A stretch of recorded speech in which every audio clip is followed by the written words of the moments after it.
U velikoj pećini živio je zmaj Koko. Planina je bila toliko velika da ni jedno živo biće nije moglo doći do zmaja. Ni ljudi, ni životinje, pa čak ni ptice. Ali Koko nije bio strašni zmaj. On je zapravo bio jako dobar, samo malo usamljen. U Kokovoj pećini se skrivalo svakakvo blago. Bilo je tu zlata, srebra, dijamanata, bisera, ali Kokovo najdraže blago bile su igračke.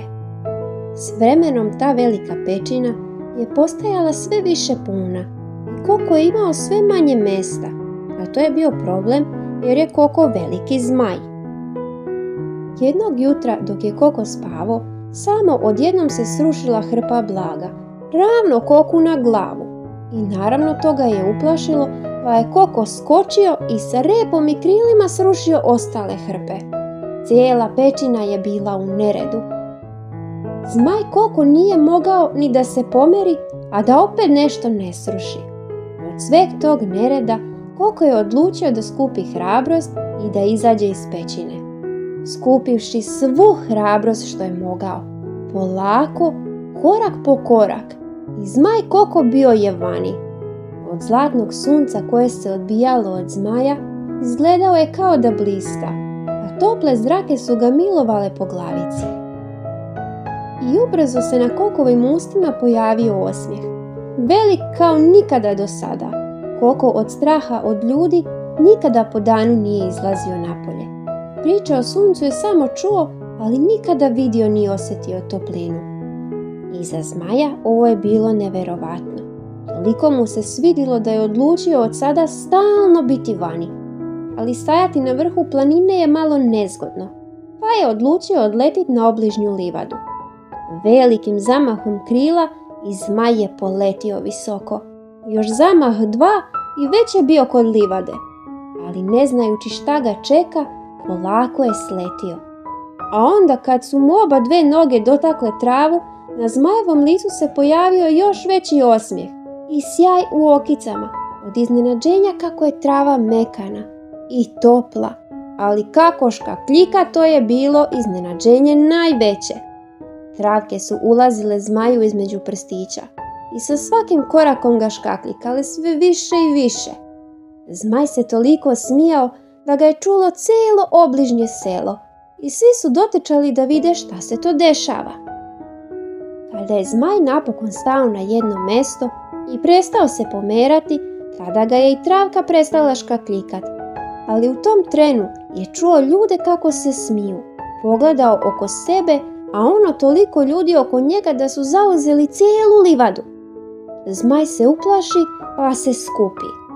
Nakon minute zmaj osjeti ruku na krilu. Omeri malo krilo i proviri. A tamo je stajao čovjek sa osmijehom i dobrotom koja mu se odmah mogla vidjeti u očima. Prijatelju naš, napokon si tu. Zmaj na te riječi skloni krila sa glave, sjedne pa pogleda u čovjeka ispred sebe. A onda i u ostale ljude koji su sada bili još bliže zmaju. Kako misliš, prijatelju? Upita zmaj čovjeka. Na to čovjek odgovori. Pa ti si naš prijatelj. Znamo mi da ti noću letiš i da nas čuvaš. Otkad te imamo, nijedan vuk nije došao kod naših ovaca. Svi znaju da nas ti čuvaš i niko nam probleme ne pravi. Te riječi su zmaja razveselile jako. Ostatak dana je proveo sa svima. Od svakog bi čuo drugačiju priču.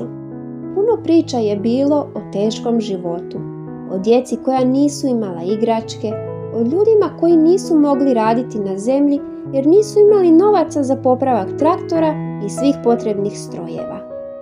I onda bum, ko ona hrpa onog blaga što mu je pala na glavu, tako mu je sad pala ideja.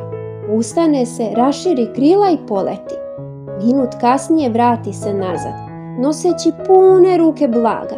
Spusti dole na livadu pa opet odleti. I tako skroz dok nije doneo posljednji komadić blaga što je imao. Zmaj Koko odlučio je sve svoje blago darovati ljudima, da im pomogne. Ljudi su bili presretni, a djeca su dobila igračke. Ali onda upita čovjek, a kako da ti zahvalimo na svemu ovome? Spasio si nas.